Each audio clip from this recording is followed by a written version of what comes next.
আসসালামু আলাইকুম সুপ্রিয় বন্ধুরা, দেশে এবং দেশের বাইরে থেকে যেখান থেকে ভিডিওটি দেখছেন, জাহিদ রিয়েল ইনফো চ্যানেলে আপনাদেরকে আবারও স্বাগতম নতুন একটি ভিডিওতে। খুবই গুরুত্বপূর্ণ বর্তমান পরিস্থিতি অনুযায়ী একটি ভিডিও নিয়ে আপনাদের মাঝে আসলাম। অসংখ্য ভাই ও বোনের কমেন্টের উপর নির্ভর করে ভিডিওটি তৈরি করতেছি। বর্তমান পরিস্থিতিতে মার্চ মাস, রানিং মাস যে শুরু হলো, এই মাসে হালি ভিসা এবং আকুত ভিসা বের হওয়ার সম্ভাবনা আছে কিনা, কতটুকু সম্ভাবনা আছে, এই বিষয় নিয়ে আপনাদের ধারণা দেব এবং বর্তমানে যে ক্লিনার কোম্পানিগুলোর কী অবস্থা এবং ক্লিনার কোম্পানিগুলোর ভিসা এই মাসে বের হওয়ার সম্ভাবনা আছে কিনা সেই বিষয়টি নিয়ে এ টু জেড আপনাদের মাঝে খুবই সূক্ষ্মভাবে ধারণা দেব, যেটা সঠিক হওয়ার সম্ভাবনা প্রায় 99%। প্রিয় বন্ধুরা, অলরেডি আপনারা জানেন যে আমি প্রতিনিয়ত কিন্তু ভিসার আপডেটগুলো আপনাদের মাঝে দিয়ে থাকি এবং ভিসা কোথায় থেকে বের হচ্ছে এবং কোথায় থেকে বের হওয়ার সম্ভাবনা আছে, এই বিষয়গুলো নিয়ে আমি প্রতিনিয়ত তথ্য নেওয়ার চেষ্টা করি এবং এই বিষয়টি নিয়ে আমি কাজ করি। সেই ধারাবাহিকতায় এই ভিডিওটি নিয়ে আপনাদের মাঝে হাজির হলাম। আসলে অনেক ভাই ও বোনেরা আমার কাছে কমেন্ট করেছেন এবং হোয়াটসঅ্যাপে নক দিয়ে জানতে চেয়েছেন যে মার্চ মাসে কোন কোন ভিসা হওয়ার সম্ভাবনা আছে, ভাইয়া মার্চ মাসে কোনো ভিসা হবে কিনা। তো এই বিষয়গুলো নিয়ে এইজন্য একটি আপনাদের মাঝে ভিডিও আকারে নিয়ে আসলাম, যেন সবাই জানতে পারেন বিষয়টি। তো কুয়েতের বর্তমান পরিস্থিতি অনুযায়ী ফেব্রুয়ারি মাসের শেষের দিকে কিন্তু মোটামুটি ভালো একটা ভালো সংখ্যায় ভিসা হয়েছে। গত সপ্তাহের যে ভিসাগুলো বের হয়েছে, অনেক সংখ্যায় ভিসা বের হয়েছে। যদিও সারা মাস তেমন একটা তৎপরতা দেখা যায়নি ভিসা বের হয়েছে, কিন্তু যতটুকু আইডিয়া করা হয়েছে তার চাইতে অনেক কম। তো মার্চ মাসে কতটুকু সম্ভাবনা আছে এই বিষয়টি নিয়ে আমি আপনাদের মাঝে প্রথমে কথা বলি। তো মার্চ মাসে ভিসা বের হওয়ার ফেব্রুয়ারি মাসের তুলনায় মার্চ মাসে ভিসা বের হওয়ার সম্ভাবনা বেশি। কী জন্য বেশি? কারণ ফেব্রুয়ারি মাসে অভিধান বিষয়গুলো নিয়ে বেশি সরকার গুরুত্ব দিয়েছেন এবং লামানা পারমিট তেমন একটা কোনো কোম্পানিকেই দেওয়া হয়নি। যদিও ছোট, ছোট কোম্পানিগুলো যেগুলো হালি ভিসা হয় এবং আকুত ভিসাও হয়, ছোট যে কোম্পানিগুলো সেগুলোতেই কেবল লামানা পারমিট দেওয়া হয়েছে খুবই অল্প সংখ্যায়। বড় যে কোম্পানিগুলো আছে সেই কোম্পানিগুলো কিন্তু ফেব্রুয়ারি মাসে কোনো কোম্পানিকেই লামানা পারমিট দেওয়া হয় না। যে বিশেষ করে তানজিবকো, আল ফয়সাল, পিসাইট, আব্দুল হামিদ ন্যাশনাল, জিএম বা আরও যে কোম্পানিগুলো আছে, ইউএফএম বলেন, ওয়েলাল নসিব বলেন, এই যে বড় কোম্পানিগুলো আছে যারা অনেক সংখ্যায় লোক নিয়ে আসে বাংলাদেশ, নেপাল, ইন্ডিয়া, শ্রীলঙ্কা থেকে, তাদের কিন্তু লামানা পারমিট বাংলাদেশিদের জন্য গত মাসগুলোতে দেওয়া হয়নি। ফেব্রুয়ারি মাসে একটি কোম্পানিকেও লামানা পারমিট দেওয়া হয়নি।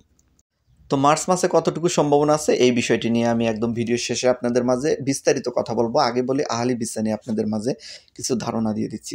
আহলি ভিসা কিন্তু কুয়েতের অনেক জায়গার থেকেই টুকটাক বের হচ্ছে এবং মার্চ মাসেও কিন্তু আহলি ভিসা বের হবে এবং ভালো সংখ্যায় বের হবে। মার্চ মাসে কী কী আহলি ভিসা বের হওয়ার সম্ভাবনা আছে আমি আপনাদের একটু ধারণা দিচ্ছি। সেটা হচ্ছে, এক নম্বর হলো খাবার ডেলিভারি, মাতামের যে কাজগুলো আছে, শুধু খাবার ডেলিভারি না, খাবার বানানোর থেকে শুরু করে এই সেক্টরে যারা ভিসার জন্য আবেদন করেছেন, আহলি ভিসা, তারা অনেকেই ভিসা পাবেন মার্চ মাসে। সবাই পাবেন এটা আসলে বলতে পারবো না, কারণ সবাই পাবেনও না। কারণ কুয়েতের ভিসার যে আসলে যতটুকু দেয় তার চাইতে অনেক বেশি চাহিদা বাংলাদেশিদের এবং অনেক বেশি পাসপোর্ট জমা থাকে, যার কারণে কিন্তু সবাই ভিসা পাবেন না। পাবেন যারা জমা দিয়েছেন তাদের মধ্যে কিছু সংখ্যক লোক এই কাজে কিন্তু মার্চ মাসে ভিসা পেয়ে যাবেন। তো তারপর আরও কিছু গুরুত্বপূর্ণ সেক্টরে আপনারা ভিসা পাবেন, যেমন ইলেকট্রিশিয়ান হিসাবে একাধিক কোম্পানিতে, আলদানাতে, তারপরে জার্মান কুয়েত কনস্ট্রাকশন কোম্পানিতে, আরও কিছু কোম্পানিতে ইলেকট্রিশিয়ান হিসেবে ছোট বড় অনেক কোম্পানিতে আহালি ভিসা দেওয়া হচ্ছে, টুকটাক বের হচ্ছে। গত মাসেও প্রায় 20 থেকে 30টি আহালি ভিসা বের হয়েছে ইলেকট্রিশিয়ানের উপরে। সেই ধারাবাহিকতায় মার্চ মাসে এর চেয়ে বেশি সংখ্যায় বের হওয়ার সম্ভাবনা আছে। আপনারা মার্চ মাসে যারা ইলেকট্রিশিয়ান হিসাবে জমা দিয়েছেন পাসপোর্ট, তারা ভিসা পাওয়ার আপনার সম্ভাবনা আছে এবং সবাই পাবেন বিষয়টা এরকম না। তবে কিছু সংখ্যক ভিসা অবশ্যই পাবেন, 30, 40টা, 50টা হয়ে যেতে পারে। মার্চ মাসে ভিসা বের হওয়ার সম্ভাবনা আছে। তারপরে যে কাজটিতে বলবো, কিছু আহালি ভিসা অফিস বয় এবং ক্লিনার কাজে কিছু আহালি ভিসা বের হয় এবং অনেক কোম্পানি থেকে বের হচ্ছে যাদের স্যালারি একটু ভালো, 75 দিনের নয়। যেমন কিছুদিন আগে আমি 2টি রিসেন্ট পেপার রিভিউ করলাম, 140 দিনের স্যালারি। তো ক্লিনার কাজে কিন্তু 140 দিনের স্যালারি রিভিউ করেছিলাম, আপনারা দেখেছেন। ঠিক এরকমই আরও সংখ্যায় ভিসা বের হওয়ার সম্ভাবনা আছে মার্চ মাসে কিন্তু আহলি ভিসা, যেটা প্রাইভেট সেক্টরের যে অফিস বয় বা লেবার পোস্টে যারা জমা দিয়েছেন তারা কিন্তু ভিসা পাওয়ার সম্ভাবনা আছে। তারপরে সিকিউরিটি গার্ড হিসেবে যারা জমা দিয়েছেন, সিকিউরিটি গার্ডের ভিসাগুলো কিন্তু মার্চ মাসে বের হওয়ার সম্ভাবনা আছে। যারা জমা দিয়েছেন তারা কিছু সংখ্যক ভিসা অবশ্যই পাবেন। তো তারপর আরও একটি গুরুত্বপূর্ণ সেক্টর, যে সেক্টরে বাংলাদেশিরা প্রচুর লোক এসে থাকেন, সেটা হচ্ছে কৃষি খাত বা মাজরা ভিসা। মাজরা ভিসাতেও কিন্তু মার্চ মাসে অনেক ভিসা বের হওয়ার সম্ভাবনা আছে। যদিও ফেব্রুয়ারি মাসে তেমন কোনো মাজরা ভিসা বের হয়নি, হাতে গোনা কিছু ভিসা বের হয়েছিল, যেগুলো কিন্তু আমি রিভিউ দিয়ে দিছিলাম আপনাদের মাঝে। হয়তো ৫-৭টা ভিসা আমি রিভিউ করেছিলাম মাজরা ভিসা, যদিও সংখ্যায় বের হয়েছে এর চাইতে অনেক বেশি, কারণ সব ভিসা তো আর আমার কাছে আসে না। মার্চ মাসে কিন্তু মাজরা ভিসা বের হওয়ার সম্ভাবনা আছে, যেহেতু সিজন পরিবর্তন হতেছে, আবহাওয়া পরিবর্তন হচ্ছে, লোক বেশি লাগবে কম লাগবে। মাজরা ভিসা যারা আসতে চাচ্ছেন তাদের এখানে কৃষিখাত আছে, যেমন চাষাবাদ করে গ্রিন হাউসে, সেখানের কাজ আছে। তারপরে আছে লালন পালন, এই যে এই দেশে হলো দুম্বা বা উট লালন পালনের যে মালিকানা যারা কাজ করান, তারা কিন্তু অনেকেই ভিসা দেওয়ার চেষ্টা করতেছেন নতুন লোক নিয়ে আসার জন্য। সেই ক্ষেত্রেও কিন্তু আপনি ভিসা পাওয়ার সম্ভাবনা আছে। তো তারপরে আরও একটি গুরুত্বপূর্ণ প্রশ্ন এটা থেকে যাবে, আমি জানি অনেকেই এখানে প্রশ্ন করবেন, কমেন্ট করবেন যে ভাই 5 স্টার হোটেল সম্পর্কে ভিসা বের হবে কিনা, 5 স্টার হোটেলে ভিসা বের হবে কিনা, হোটেল ভিসা বের হবে কিনা। আসলে ভাই এই বিষয়টি 100% শিওর দিয়ে আমি এখনও বলতে পারছি না 5 স্টার হোটেলে ভিসা আসলে মার্চ মাসে হবে কিনা। তবে হবে না এটাও কিন্তু বলা যাবে না, হবে না এটা শিওর তো বলা যাবে না, কারণ যে কোনো টাইমে কুয়েতের যে কোনো জায়গার ভিসা খুলে যায় এবং বের করে লামানা পারমিট পেলে বের হয়ে যায়। তো যার কারণে সম্ভাবনা তো অবশ্যই আছে, তবে আমি শিওর তো বলতে পারছি না, যেহেতু বর্তমান পরিস্থিতিতে 5 স্টার হোটেল বা ছোটোখাটো হোটেলগুলোর ভিসা তেমন একটা বের হতে দেখা যাচ্ছে না। আমি আসলে বর্তমান পরিস্থিতির উপর বিবেচনা করে আপনাদের আইডিয়া দিচ্ছি। এবং কোম্পানিগুলোর সাথে যতটুকু সম্ভব আমি যোগাযোগ করে বা ওই জায়গার যারা কাজ করে তাদের সাথে কথা বলে যতটুকু আইডিয়া আমি ধারণা পেয়েছি, সেটার উপর বিশ্বাস করেই কিন্তু কথা বলছি। কারণ যে এই জায়গার যদি আমি কোনো কোম্পানিকে ফোন দেই, যদি বলেন উদাহরণস্বরূপ বলেন তানজিবকো কোম্পানিতে যদি আমি ফোন দেই, তাহলে তারা বলবে হ্যাঁ অবশ্যই মার্চ মাসে কিন্তু ভিসা হবে 100%। তাদের কথা এরকম হয়। তো আসলে তাদের এই কথা তো বিগত ২-৩-৪ মাস আমি দেখেছি এরকমই বলে। তো যার কারণে আমি শিওর দেয়া মানে তাদের কথার উপর নির্ভর করে আমি শিওর দিতে পারবো না। আমার আইডিয়া থেকে, আমার অভিজ্ঞতা থেকে আমি কথা বলতেছি। এটাই সর্বোচ্চ ভালো হবে আমি মনে করি। তো এরপরে চলুন আমি আরও একটি বিষয় নিয়ে আপনাদের মাঝে কথা বলি, সেটা হলো ক্লিনার ভিসা।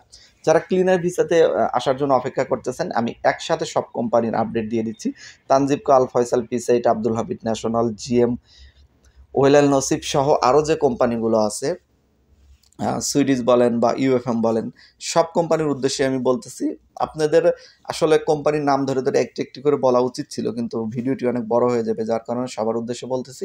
যদিও এখানে কিন্তু পজিশন কম বেশি আছে, পজিশন বলতে আসলে লামানা পারমিটের জন্য সবাই সরকারের কাছে আবেদন করেছে, কিন্তু সবাই যে লামানা পারমিট পাবে বিষয়টা কিন্তু এরকম না। উল্লেখযোগ্য কোম্পানিগুলোর মাঝে মার্চ মাসে 2-3-4টা কোম্পানির শন পেপার হয়ে যেতে পারে, এটা বেশি সম্ভাবনা। কারণ যে অনেক দিন হলো তারা কিন্তু চেষ্টা করতেছে লামানোর জন্য, কিন্তু পারমিট পাচ্ছে না, যার কারণে কিন্তু লোক নিয়ে আসতে পারতেছে না। কিন্তু মার্চ মাসে কিন্তু এটা পাওয়ার সম্ভাবনা অন্যান্য মাসের তুলনায় বেশি, কারণ মার্চ মাসটা পুরাই সরকারি, কোনো ছুটি নেই, পুরাই কোনো ঝোট ঝামেলা নাই। মার্চ মাসটা কিন্তু একদম সুন্দরভাবে চলবে সরকারি কাজগুলো। তো যার কারণে মার্চ মাসের সম্ভাবনা বেশি। প্রত্যেকটা মাসেই দেখা যাচ্ছে বিগত ডিসেম্বর মাসে বা জানুয়ারি মাস, ফেব্রুয়ারি মাসে, এগুলো মাসে অনেক ছুটি ছাড়া ছিল। তারপরে আমাদের কুয়েতের প্রিয় আমির মারা গেলেন, এখানেও একটা বিলম্ব হয়েছে। তো যার কারণে মার্চ মাসের সম্ভাবনা কিন্তু একটু বেশি আছে। তবে আমি একটি কথা আপনাদের বলে দিচ্ছি, একটা গুরুত্বপূর্ণ নিউজ, সেটা হচ্ছে আমি যে আপনাদের মাঝে তথ্যগুলো এখন দিচ্ছি সেটার উপর নির্ভর করে আপনারা দালালকে টাকা দেবেন না এবং তাদের সাথে সেটার উপর বিশ্বাস করে লেনদেন করবেন না। কী জন্য আমি বলতেছি, কারণ কুয়েতের ভিসা সম্পর্কে 100% লিগ্যাল কোনো তথ্য কোম্পানি দিতে পারে না। যে কোম্পানিতে আসবেন সেই কোম্পানি আপনাকে দিতে পারবে না। তো আসলে এটা একটা অভিজ্ঞতা হয়, যদি আপনি একটা বিষয় নিয়ে কাজ করেন, সেখানে কিন্তু অনেক দিন কাজ করার পর একটা অভিজ্ঞতা হবে। ঠিক আমারও সেরকম একটা অভিজ্ঞতা হয়েছে, সেই অভিজ্ঞতার উপর থেকেই বেসিস করে আমি আপনাদের সাথে কথা বলছি। আপনাদের যেন সামান্য পরিমাণে একটু হেল্প হয়, যেন আপনারা এই বিষয়টা ধারণা পান, সেই বিষয়টি কিন্তু আমি বলার চেষ্টা করতেছি। অবশ্যই কিন্তু আমার কথার উপর ভিত্তি করে দালালদের সাথে আপনারা লেনদেন করবেন না, বা মনে করবেন যে মার্চ মাসে তো জাহিদ ভাইও বলেছে হওয়ার সম্ভাবনা আছে, দালালও বলছে হবেই, তার মানে হয়ে যাবে, আমি অগ্রিম টাকা দিয়ে দেই। না ভাই, অগ্রিম কাউকে টাকা দিবেন না। আমি বলতেছি পাসপোর্ট জমা দেওয়ার ক্ষেত্রে হয়তো কিছু টাকা লাগে, দালালকে দিতে হয়, যে সেটা কুয়েতের সিস্টেম নিয়ম, সেটা আসলে দিতেই হবে। সেটা যারা ভিসার জন্য আবেদন করেন বা ভিসা পেতে চান তাদের কিন্তু দিতে হবে। এক একজন এক এক টাকা দিয়ে থাকে, কেউ 50,000, কেউ 1 লাখ, কেউ 1.5 লাখ, একজন এক এক টাকা দিয়ে থাকেন অগ্রিম। তো সেটা আসলে দিতে হলেও অবশ্যই বিশ্বস্ত লোকের মাধ্যমে দিবেন, যাকে টাকা দিলে আপনি ভিসা না হলেও যেন আপাতত টাকাটা ফেরত পান, এরকম একটা বিশ্বাসযোগ্য লোকের মাধ্যমে কাজ করবেন। কারণ যে এখানে কুয়েতের ভিসা আপনি আবেদন করলে যে পাবেন 100% শিওর নেই।